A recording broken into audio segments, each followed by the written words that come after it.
Hello again, my friend. It's the last day, day 10 of Painting the Wilderness Seascapes. And today, I have a confession to make. I started painting today's challenge using a completely different reference photo. And about halfway through, I decided to scrap it. I decided to do something else. And so for the first part of this video, it's gonna be today's challenge as normal. We're going to paint a beach night sky kind of scene with the moon reflecting on the waves, but it's a slightly different angle. It's gonna be a lot of fun with some kind of dark colors, and hopefully you will arrive at a kind of magical effect. That's kind of what happened for me. But then at the end of that tutorial, I'm gonna briefly go over the project that I decided not to do. I'm gonna show you, it'll be kind of like a sped up version, but I'm gonna show you what I did, and then I'm gonna explain to you why I decided to pivot and to do something different. And most important, I want you to know that it's okay.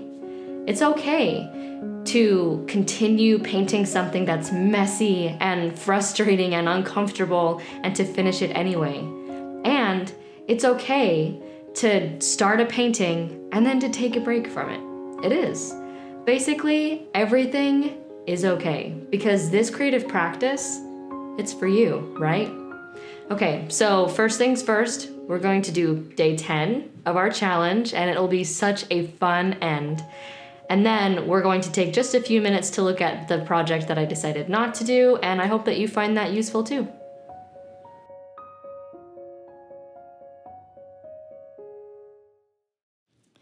Bittersweet, but let's begin on day 10 of Painting the Wilderness Seascapes. This project I titled Night Wanders, partly because, it's a night scene.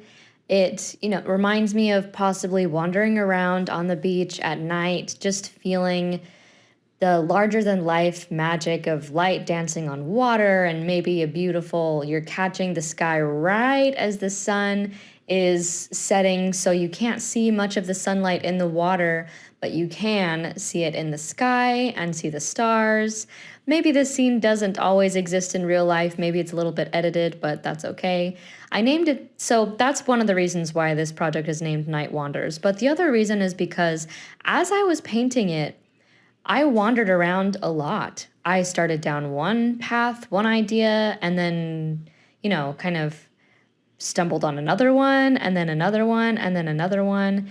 And I loved this concept of having this be the final project because so much of painting and creativity is letting yourself wander and letting yourself explore and following curiosity. So we're going to talk about that during this project. All right. Let's get down to it. So we're going to get our paper wet, and using the same kind of corally orange that we've used in other paintings throughout this challenge, we're going to kind of like along the bottom third of the painting, which is how the sky and the ocean are separated. The 2/3 are the sky, bottom third is the ocean.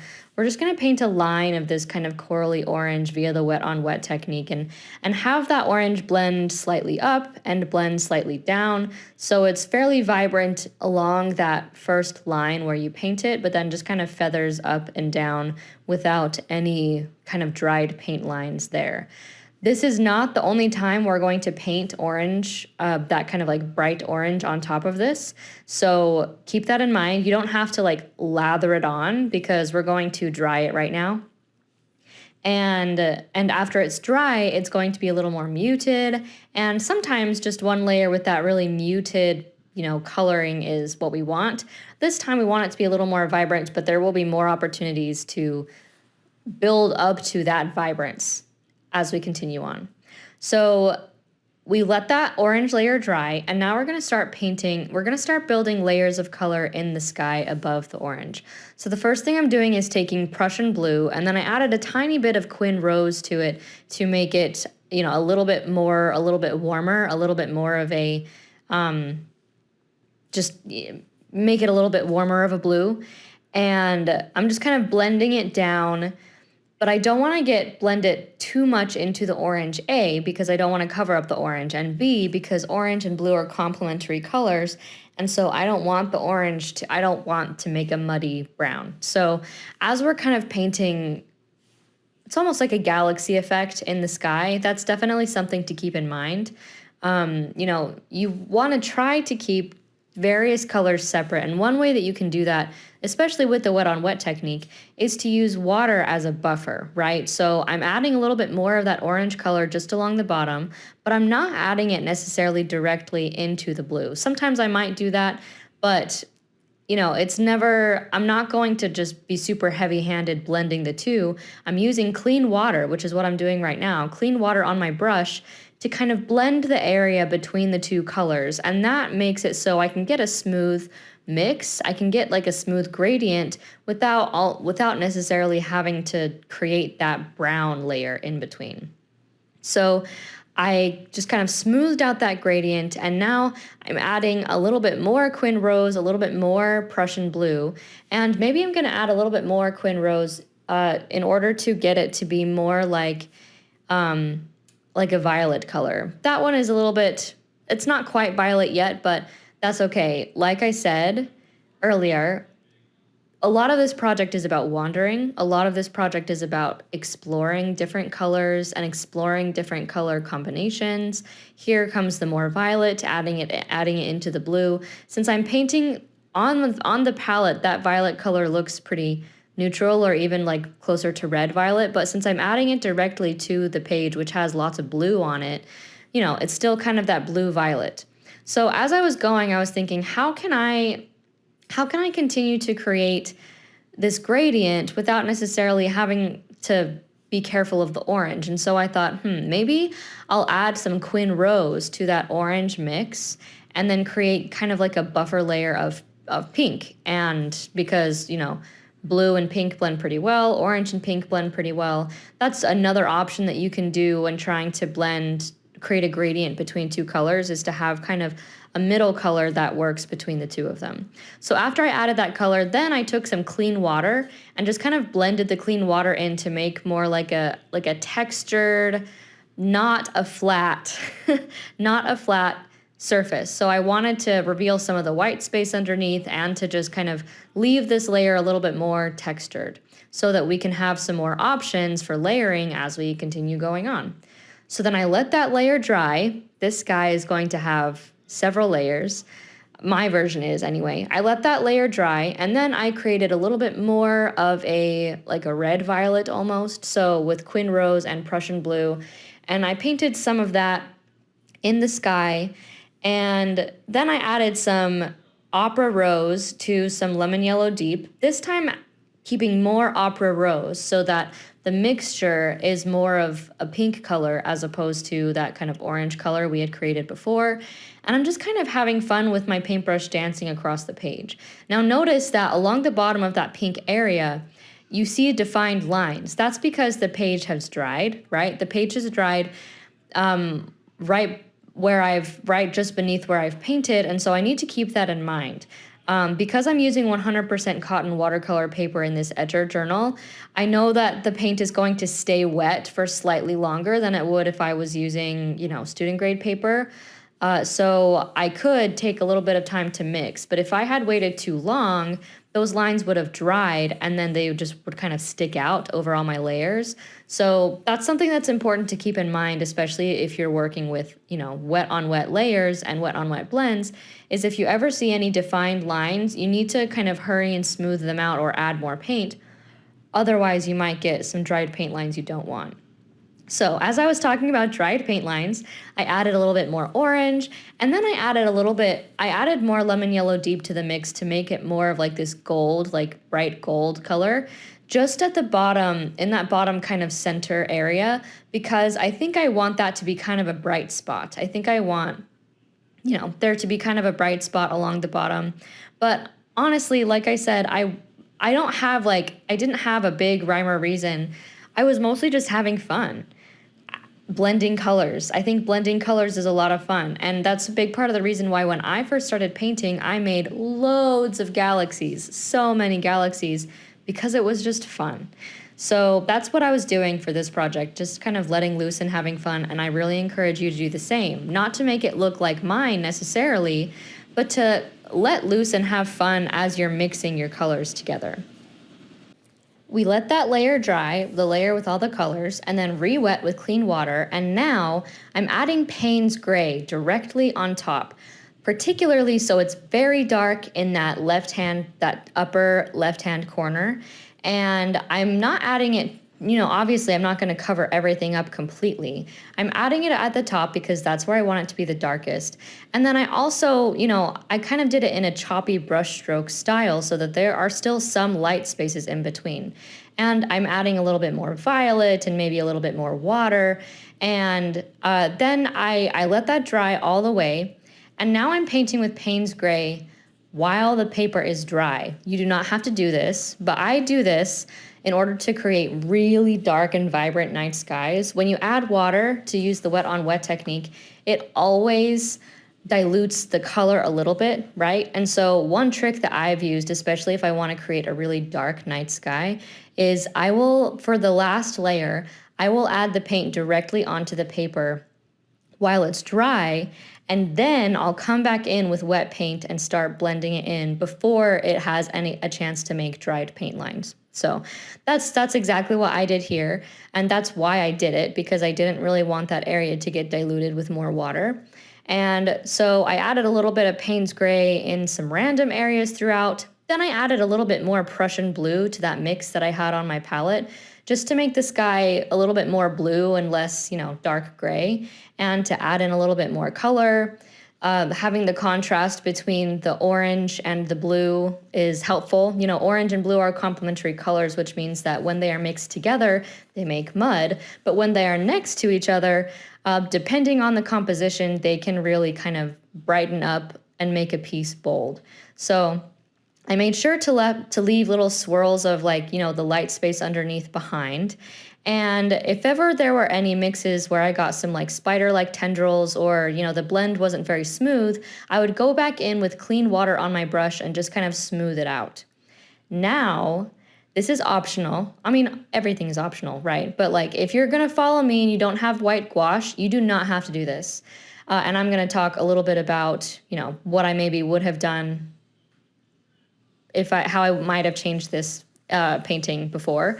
But I'm adding white gouache to add even more light space. That was my initial plan, actually. My initial plan was to add white gouache to add even more light space, make it look even more like a galaxy. I also decided to add a little moon in that top left-hand corner right there. And so the white gouache that I kind of blended in a circle is going to be like the halo of light that's radiating from the moon. And these light spaces were kind of just supposed to be like if I was creating a Milky Way or something, but I knew that I wasn't really creating a Milky Way. I just was kind of trying to create light spots. The only problem is once I added the white gouache, it just kind of turned gray, right? Because Payne's Gray is the predominant color on the scene right now. And so I had to take stock and think about okay, this isn't turning out the way that I expected, but these white spots kind of look like clouds. And so I decided mid-idea, I was not planning to do this, but I decided to paint clouds with the white gouache while this wash is still wet. And so I kind of oriented the white gouache around the moon and then used more thick white gouache. I would wash off my brush and then get some more white gouache to paint little highlights on the clouds, as if the moonlight was shining on just the parts of the clouds that are facing the moon. So the reason that I had to wash off my brush every time is because this is a wet wash, right? I'm painting these clouds on a wet wash, and I did that partly because I was, doing something else and I already had the wet wash, but also painting thick gouache right into a wet wash like this helps to create that nice kind of soft cloudy effect, as opposed to if it were dry, then I would get some pretty, gritty textures in there. So anyway, I just kind of, went back and forth between adding white gouache as a highlight versus kind of smoothing it out, smoothing it into the clouds with my brush. Then I added some stars. I splattered on some stars and then realized, oh, I don't want the stars to be on top of the clouds because that doesn't really work. And so I went back in and I, with my brush, if there were any dots that landed on the cloud, I just kind of, wiped them away. And then after I let it dry, after I let that page dry, I went back in and I covered up the cloudy area so that I didn't get any of the stars on the cloudy area, and splattered on a few stars into the sky. And then in the places where I knew that I wanted stars, but the splatters didn't really reach, I went back in and I just hand painted my own. Now I am going to paint a little moon. This is another place where you don't have to do everything that I'm doing. At first I painted a very solid moon like that, and you could just stop here. Then I decided I wanted to add a little more shadow to make the moon slightly more realistic. Now, keep in mind, I'm not a realistic painter, right? That's not always my main goal, but I thought it could be kind of interesting. So I took just a very, very little bit of Payne's gray, and there was very little water, and then I just kind of blended in that Payne's gray into the moon slightly, just a couple dabs, and then I went back and I added some more white gouache along that kind of right hand bottom area, that right hemisphere of the moon, because that's the part that's shining the most, and that's reflecting off of these clouds that we created with gouache. So at that point I decided I was done with the sky, and I think it looks really cool. I was pretty happy with following my explorations. I do want to say your explorations don't have to be mine. One of the things that I could envision myself possibly doing is like just not adding the white gouache at all, or maybe only adding the white gouache moon, because I think it would have been really cool to leave behind all of those blends that I created where now you don't really see them anymore, right? Anyway, we'll talk more about that later. Now I'm painting the ocean. And to paint the ocean, we're going to get our paper wet, just the sea, just the ocean part. And with kind of like mid-tone wet gouache, Payne's gray, we're going to paint the left side of the ocean, which is the ocean. And then we're going to leave some space. So notice there's like a zigzag line coming from like the right-hand corner all the way down to like the middle of the page. And then we're going to paint the right-hand corner of the page with Payne's gray also. That is the sea foam, right? That's the waves. That's the crest of the waves, not crest. That's the waves rolling into the beach. So the beach is dark, the ocean is dark because it's light. This is one way that you can create sea foam if you don't have white gouache. If you use the white of the paper and the light space of the paper, which is what I did, right? I used the wet on wet technique to paint the ocean right up until I expect the sea foam to come. And then I paint the beach so that we have that kind of blended line between the ocean and the beach, and the wet on wet technique makes that line blurry and make it look slightly more realistic. So I let the ocean dry, then I painted a mountain right on top of the ocean going up into that right-hand side just to add contrast. And now I'm going to use the wet on dry technique to just paint a little bit of really dark waves, just a few waves on top of the ocean. The wet on dry technique combined with some really dark Payne's gray, those contrasting into the ocean is just going to add details that will kind of help to pull this scene together. Now I am going to use white gouache to kind of accent the sea foam that I've already created. This is optional. You don't have to do this part. If you don't have white gouache, it's okay. I still think that it looks great. I still think my sea foam right now looks great. But you can use white gouache if you have it to just kind of do the dry brush technique all along that sea foam area to add even more details and even more texture to this sea foam. So I'm doing it along the edge, right up into the edge where the sea foam meets the beach, right? And then to kind of smooth out those really gritty dry brush strokes that we created so that the seafoam can kind of smooth back into the ocean, I am reactivating the gouache, which is a really cool thing about gouache, right? I'm taking a little bit of water and just like feathering the gouache back into the ocean. Then, for one kind of last little level of detail, sometimes I'm mixing gouache into that Payne's Gray to make it like a light blue kind of gouache, and sometimes I'm just using Payne's Gray straight up. But I'm painting tiny little lines in like loose, wave-like kind of zigzag strokes, only a few. That's the important thing here. I'm only painting a few of those lines, and it's only to add shadow and to add detail. That's a really important thing to remember especially when you're adding like dark, dry detail like this, is if you overdo it, you might, kind of overtake the work you've already done.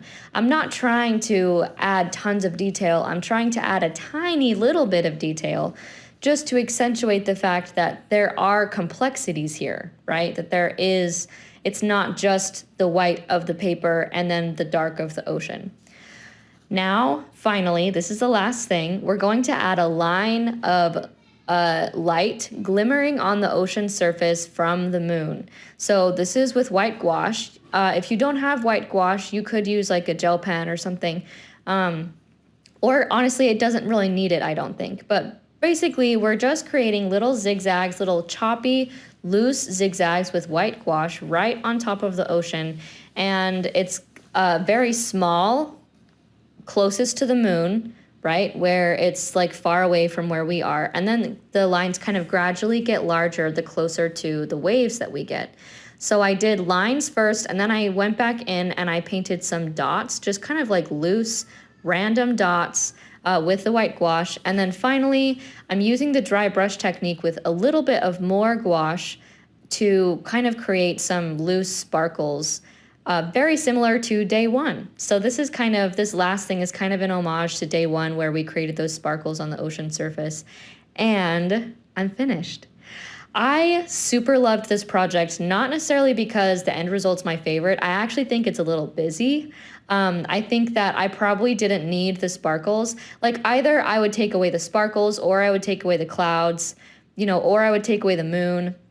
I think that there were a lot of really cool things that I painted, and I think that if this were going to be a final painting, I don't know that I would have included all of them, because they all are kind of magical and fill me with wonder, but also almost clash against each other, in my opinion. But I had so much fun painting this. I thought it was really fun to follow my wonder, to explore my curiosity, to go in with an idea, but also go in with the flexibility to say, hey, my first idea was good, but this idea that I'm having right now is also good. And sometimes painting often, right? Painting isn't always about creating the thing that you love to create, isn't about painting a perfect end result. It's also often about just having fun and making a meaningful memory for yourself, right? Creating a tiny moment of wonder where you can say, wow, that process, that journey that I went on, following my wonder and exploring all these different techniques, that was a really good time. So now let's talk about loved and learned. Obviously, the following your wonder and following curiosity was a big thing that I learned, and a big thing that I loved during this process. But there were a few other things that I think are worth mentioning also as we kind of wrap this up. So one of the first things that I really, really loved was I loved creating the blends in the sky. Like I said before, galaxies were my jam, especially when I first started painting. So I really loved all of those color blends that I created in the sky. And I also, really loved the joy of changing course and following my curiosity. And I also had a fun time creating the waves on the shore. So some things that I learned, sometimes less is more, right? I think that maybe I did a little too many detail things, a little too many fun, magical subjects that might clash against each other. And so in the future, I might take away one or two of those things. But I also learned you can use white space for seafoam, which is awesome if you don't have gouache. And following your wonder is sometimes more important than creating a masterpiece.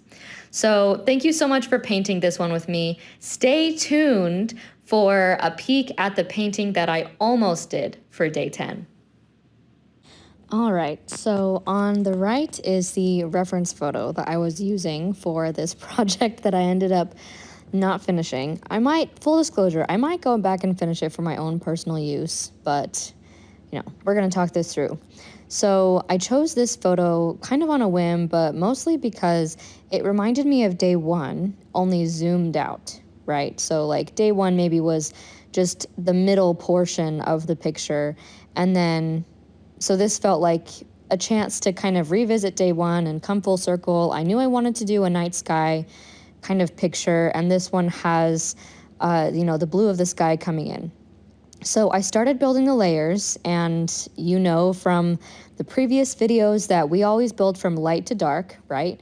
And so I started painting the sun and the rays around the sun, a little bit of yellow in the ocean, making sure to use a thirsty brush to kind of like leave a line for the sun shining on the ocean. And then I let it dry and started to paint the sky.